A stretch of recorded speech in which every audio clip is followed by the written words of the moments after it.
Welcome again, welcome to another biology class. Today we shall be discussing on respiration.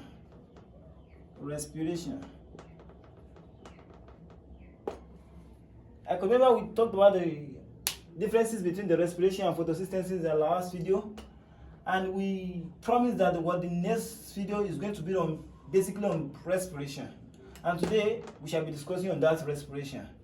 Now, what is now respiration? Respiration simply means what? Means exchange of gases. Exchange of gases.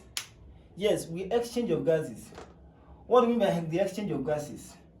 That is the internal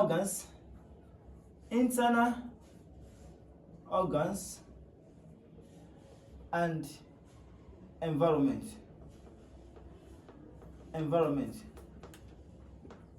This is where the exchange of gases takes place.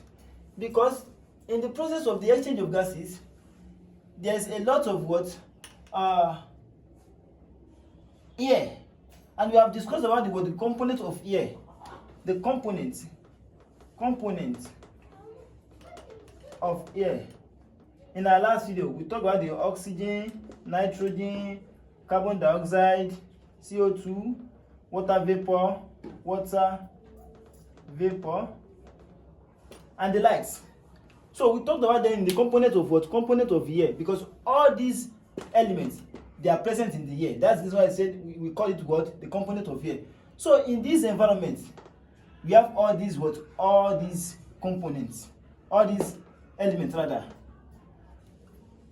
While in this environment also, just like we have said that we have this oxygen, nitrogen, carbon dioxide, water vapor, then the internal organs have to absorb the most important of it by absorbing the oxygen and releasing the carbon dioxide.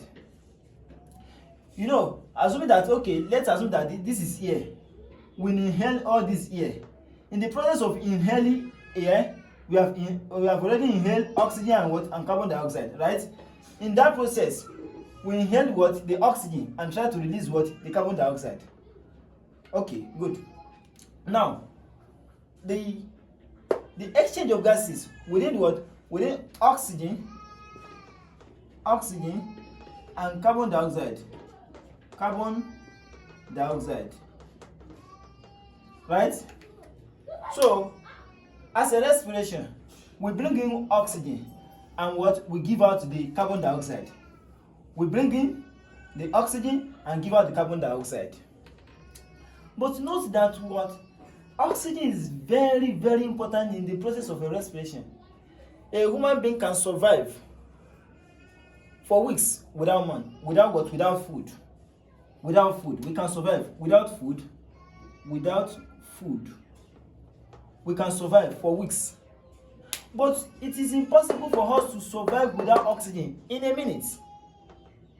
For this reason, let's assume a human being takes in food, and he or she has to use this oxygen to break down the food. Let's assume he has carbohydrate,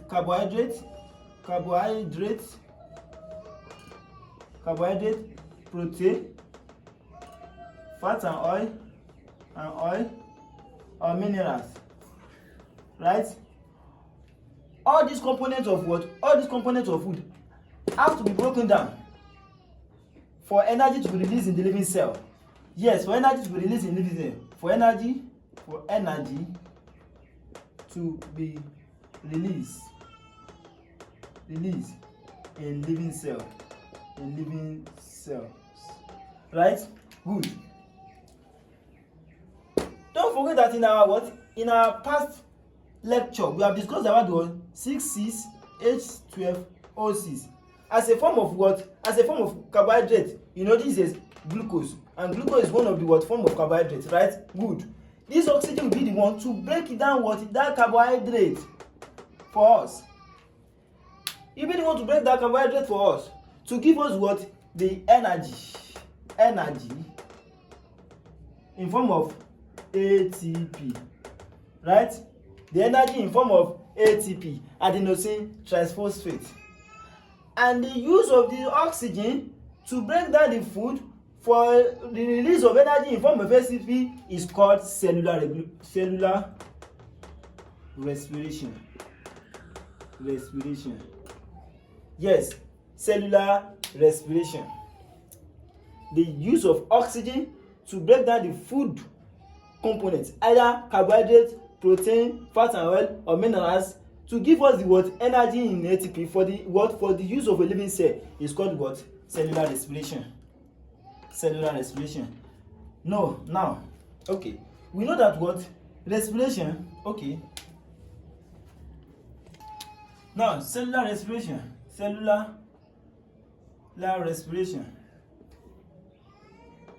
can be divided into two. One, in the presence of oxygen.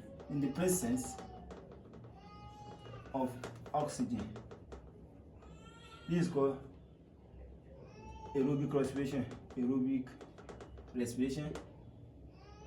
In the absence of oxygen is called anaerobic respiration. Anaerobic. Number one is aerobic respiration. Number two is anaerobic respiration. Okay, let us discuss what. Though we have already talked about the anaerobic respiration when we are discussing about the photosynthesis a little bit. But let us discuss about the aerobic part. The aerobic respiration. That's our subtopic. But before we proceed to aerobic respiration, it is expected of us to know that there's what? 4 types of respiratory system. 1. Body surface. 2. Gills. 3. Trachea. And 4. Lungs. Yes, we are still coming back to this, but we have to understand this. Why? Because there is no way we have to discuss this without discussing this. If we actually discuss this aerobic respiration directly without explaining what the respiration system are, the type of respiratory system, we are not able to get this aerobic respiration clearly. And that's the reason why we have to focus on this and come back to this aerobic in full. Now let's proceed. These are the 4 respiratory system we have, because we all know that respiratory system is for the animals, either higher or lower animals, right? Good. So let's now proceed. Okay. Body surface, number 1. What are the organisms that uses body surface? Example, let's take amoeba, paramecium. Yes, amoeba and paramecium.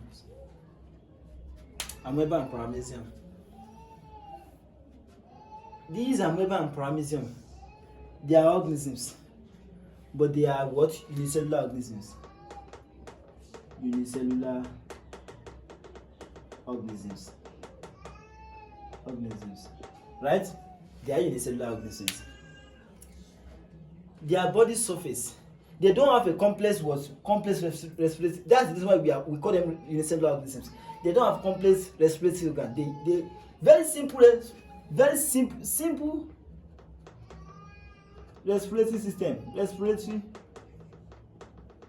system. Through what? Through diffusion. diffusion. Through diffusion. Yes. How? Because their body are very close. You know, most of them, they either live in water, right? They are mostly live in water, or at times they live on land. Let's now begin that what their body surface are very close to their what? Their internal organs rather, they are very close to their body surface, because they have an increase in what? Surface area compared to the volume ratio. They have an increase in surface area compared to that what? Volume ratio. What do I mean by this? Increase in surface area to what? To volume ratio. Let me set a little bit of an example. Let's say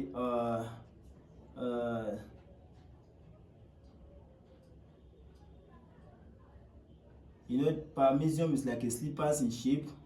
Abi? Okay. So their internal organs are very close to their body surface like this. And you know, when they are in water, the oxygen in water or the one in the atmosphere, they have to absorb it directly. So they don't have a respiratory system that is very complex. That's the one they are using their body surface. So they don't have their what do you call it? They don't have specialized organs to use for that respiratory system. That's the reason why they are using their body surface. And their body surface are what?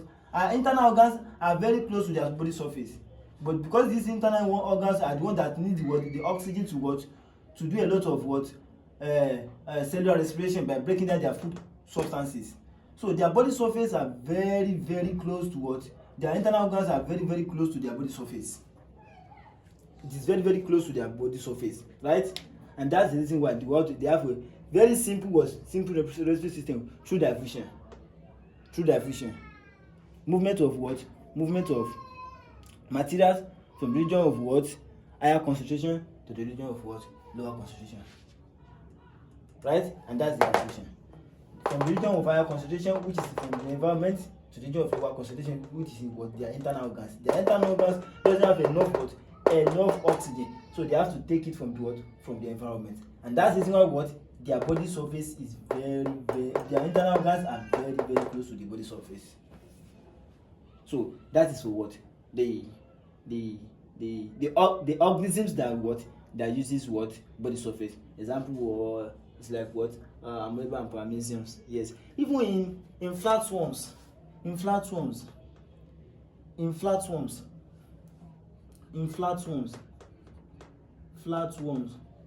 such as planaria, they also use the body surface as well. They also use the body surface to what? To do their respiration system. Okay. Let's now proceed to this. We all know that the family of the organisms that usually use are the fish. Okay.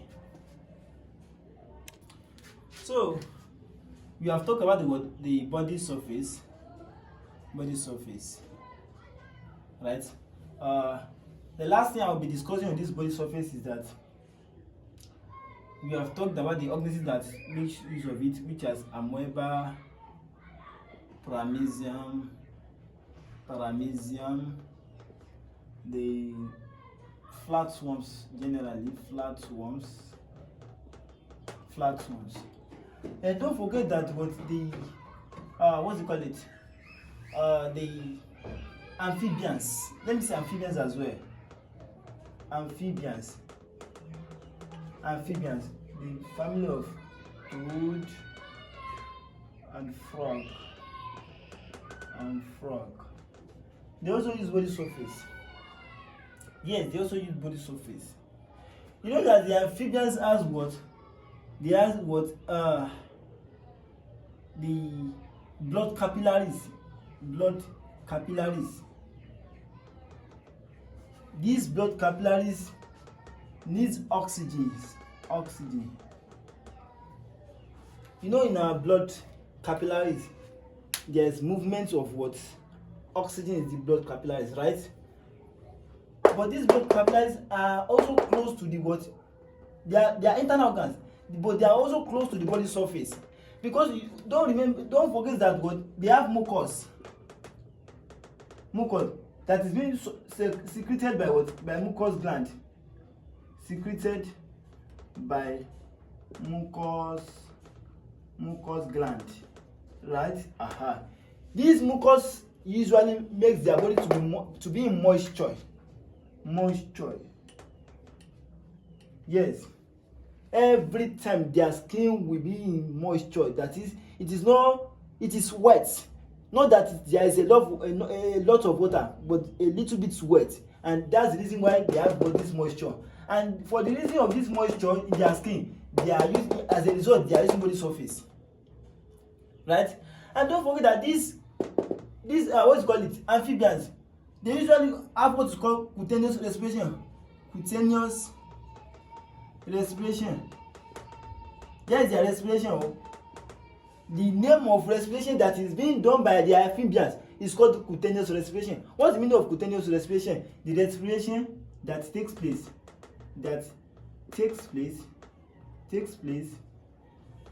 on skin. Yes, you know, we say that they have mucus. Their mucus has been secreted on their skin, and that's the reason why they have a moisture skin. But this moisture skin is the one that is helping them to do what? To breathe in the oxygen, but with the use of their body surface. And the use of their body surface is called what? The cutaneous respiration. So that is not where we are going. The exact we are going is what? Is gills. Yeah, gills is the what? Number 2. The number 2 in the what? In the respiratory system we have. The organisms that usually use gills are what? The ones that they are living in waters. They are living in water. Yes, gills are used by the what? By the organisms that are living in water, and they are what? They are Pisces, the family of fish. Yes, you know, the family of fish is called the Pisces, right? Good. But these gills are of two different things. They are of two different. You have gills, simple gills. You have complex gills. Right? Yes, you have simple gills and we have a complex gills. What are simple gills? Simple gills are generally used by what? Simple organisms, such as tadpole, sea urchins, sea urchins, and the likes. Tadpole, especially tadpole, we know that what they are using simple gills. Yes, because they don't have this tadpole is like let me say it's like a small baby of a fish. It has not become a big fish, but it's a very, very small one. They are but tadpole. And you know, when we have a very small organisms, they don't have a complex respiratory system. They don't have a complex respiratory system. Just like a human being, when we are very small, our respiratory system are not quite large. The auricle, the ventricle, they have not well developed. So it's the same with what? It's the same with what? With this tadpole. Their gills are very small. They have not developed enough, and that's the reason why the tadpole are using the respiration are very, very between the water and the what? And the internal organs. But in a very complex complex gills, they are used by majorly by fish, big fish. They have these complex gills. They have what is called gill chamber.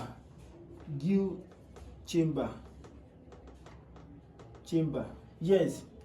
In tadpole, there is no gill chamber because it is not a complex gills. It's a very small gills, just for the bringing up of oxygen and releasing of carbon dioxide. But in a complex gills, there is gill chamber which is being circled by what? Operculum. Yes, operculum activities. Yes, because the movement of this is not as of this.